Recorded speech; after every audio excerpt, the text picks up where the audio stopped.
दोस्तों, अमेरिका में इक्तदार की मुंतकली के साथ ही पाकिस्तान की जानिब से शाहीन 3 मिसाइल के तजुर्बात ने दुनिया भर के दिफाई हलकों में खलबली पैदा कर दी है। और सवाल किया जा रहा है कि गुज़िश्ता दिनों जो बाइडन की हलफ बर्दारी से कुछ लम्हात कबल पाकिस्तान ने शाहीन 3 मिसाइल का तजुर्बा करके आखिर किसको पैगाम दिया है। दूसरी जानिब चीन का यह बयान आया है कि वो अरुणाचल प्रदेश को इंडिया का हिस्सा ही तस्लीम नहीं करता, तो इंडिया कैसे दावा कर सकता है कि चीन इंडिया में खुफिया बस्तियां तामीर करे।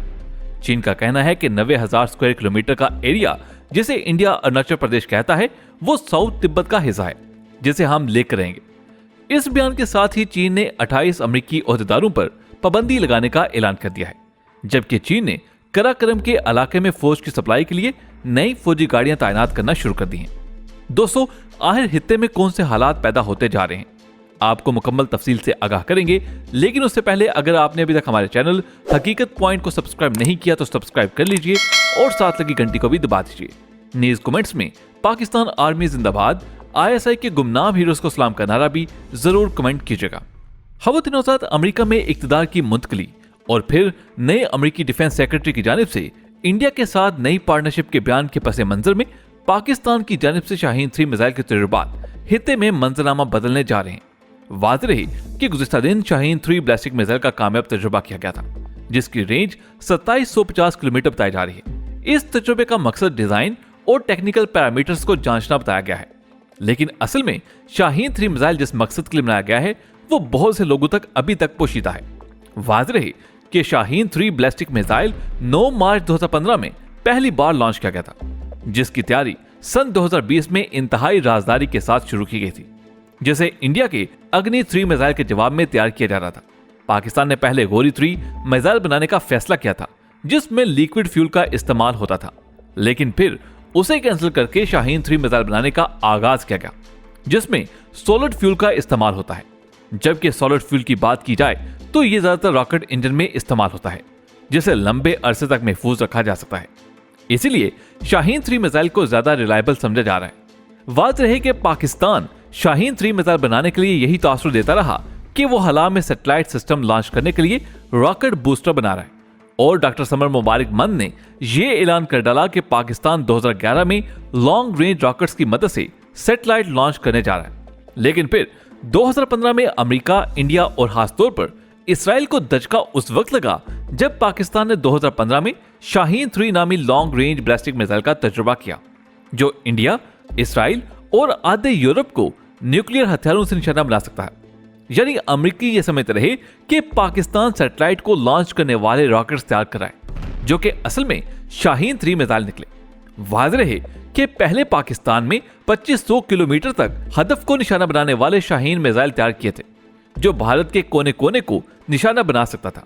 लेकिन यहां पर फिर सवाल खड़ा हुआ था कि इंडिया के कुछ जज़ायर ऐसे हैं जिन्हें इंडिया सेकंड स्ट्राइक कैपेबिलिटी के तौर पर इस्तेमाल कर सकता था। मिसाल के तौर पर Nicobar island, south Andaman, north Andaman और बैरन आइलैंड, ये वो जज़ायर हैं जो इंडिया का हिस्सा तो हैं, लेकिन इंडिया से काफी दूर हैं और स्टेट ऑफ मलाका के करीब वाक़ हैं। और उन जज़ायर में इंडिया न्यूक्लियर हथियार महफूज करके उसे सेकंड स्ट्राइक के तौर पर इस्तेमाल कर सकता था। इसीलिए पाकिस्तान ने शाहीन 3 की रेंज बढ़ाकर 2750 कर दी थी, जिससे अब इंडिया के साथ साथ उसके तमाम जज़ायर को भी निशाना बनाया जा सकता है।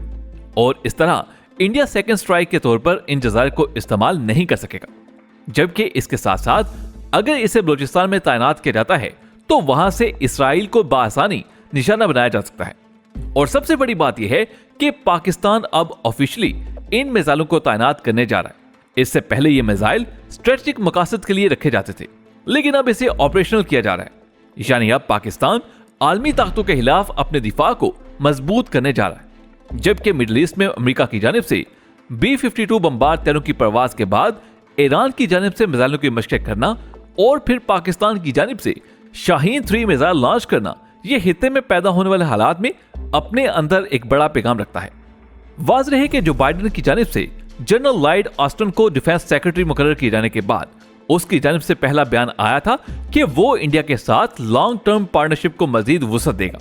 जबकि हालिया सूरत हाल में पाकिस्तान की एस्टेब्लिशमेंट को यह अंदाजा हो गया था कि अफगानिस्तान का मार्का वाइंड अप होने के बाद कुछ ताकतों की ख्वाहिश है कि इस जंग को अब पाकिस्तान की जानिब धकेला जाए। इसीलिए पाकिस्तान ने जंगी बुनियादों पर फेंसिंग का काम शुरू करने का फैसला किया था, ताकि पाकिस्तान की मगरबी सरहदों को महफूज बनाते हुए अगले महाज के लिए तैयारी की जा सके। ऐसे में पाकिस्तान शाहीन 3 मिसाइल के तजुर्बे से आलमी ताकतों को खबरदार कर चुका है। वाज़ेह रहे कि शाहीन 3 बैलिस्टिक मिसाइल को उस वक्त भी तैनात किया गया था जब 27 फरवरी 2019 को पाकिस्तान को यह इत्तला मिली थी कि इसराइल भारत के साथ मिलकर जारहियत की कोशिश कराए, जिसके फौरन बाद अमेरिका ने आयरन डोम 2 नामी मिसाइल डिफेंस सिस्टम इसराइल रवाना किया था। और शाहीन मिसाइल की तैनाती के बाद पाकिस्तान पर जारहियत का प्लान भी अधूरा रह गया था। दूसरी तरफ इंडियन मीडिया की जानिब से चीनी फौज के अरुणाचल प्रदेश में खुफिया बस्तियों की तामीर पर चीन ने भारत को करारा जवाब दे दिया है, जिसने इंडिया के खदशात में मजीद इजाफा कर दिया है। चीन का कहना है कि जिस अरुणाचल प्रदेश की इंडिया बात कर रहा है उसे तो हम भारत का हिस्सा मानते ही नहीं, वो तो साउथ तिब्बत का हिस्सा है। हम जो कुछ कर रहे हैं वो अपनी सरजमीन पर कर रहे हैं। चीन के सरकारी अखबार ग्लोबल टाइम्स का यह कहना था कि चीन और इंडिया की सरहदें अब तक मुतय्यन नहीं हो सकी। इंडिया हकाइक को मसा करना चाहता है और अरुणाचल प्रदेश समेत 90,000 स्क्वायर किलोमीटर का इलाका चीन का हिस्सा है, जिसे हम जल्द ही बाजियाब करवाएंगे। चीन का कहना है कि तिब्बत चीन के लिए इंतहाई हसास मामला है, इंडिया आग के साथ खेलना बंद करे। इस बयान ने इंडिया के दिफाई हलकों में मजीद परेशानियां खड़ी कर दी हैं। एक तरफ पाकिस्तान ने जो बाइडेन की तकरीब हलफ बर्दारी से ऐन कुछ देर कबल शाहीन 3 मिसाइल का तजुर्बा करके आलमी दुनिया को पैगाम दिया, तो दूसरी तरफ चीन ने 28 अमेरिकी ऑफिसर्स पर चीन में दाखिले पर पाबंदी लगाकर अमेरिका को सख्त पैगाम दिया है। अब साउथ चाइना सी और इंडियन ओशन की हदूद पर इख्तलाफात खुलकर सामने आते जा रहे हैं। यानी जिस तरह इंडिया और चीन के बॉर्डर्स का तयन नहीं हो सका और जिस तरह इन दोनों के मबैन सरहदी तनाज़ा शिद्दत इख्तियार करता जा रहा है, इसी तरह इन दोनों के दरमियान समुद्री हदूद का भी तयन नहीं हो पाया।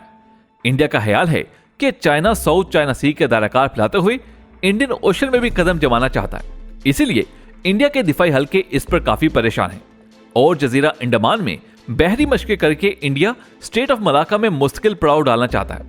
इंडिया का यह भी इल्जाम है कि चीन स्टेट ऑफ मलाका को साउथ चाइना सी का हिस्सा करार देना चाहता है ताकि इंडिया को उससे दूर रखा जा सके। इस मकसद के लिए इंडिया क्वाड अलायंस से मदद की अपील कर रहा है। दूसरी तरफ आपको एक अहम खबर से भी आगाही दें कि पाकिस्तान के एयर चीफ आज़रबाईजान और तुर्की के बाद अब कतर के दौरे पर पहुंच चुके हैं, जहां कतर के एयर चीफ नेवल हुकाम से अहम मुलाकातें हो रही हैं। ये दौरा 3 रोज के लिए हो रहा है, जहां JF-17 प्रोग्राम में कतर की शमूलियत पर बातचीत होगी और कतर JF-17 तैयारों की फरोख्त और उसके तरबीती प्रोग्राम पर भी मुआहदे मुतवक्के हैं। दोस्तों, आज की वीडियो में बस इतना ही। हमें उम्मीद है कि आज की ये वीडियो आपको पसंद आई होगी। वीडियो पसंद आने की सूरत में इसे लाइक करते हुए फेसबुक और व्हाट्सएप पर जरूर शेयर कीजिएगा। आपसे मुलाकात होगी अगली वीडियो में। तब तक अपना बहुत सा ख्याल रखिएगा। अल्लाह हाफिज।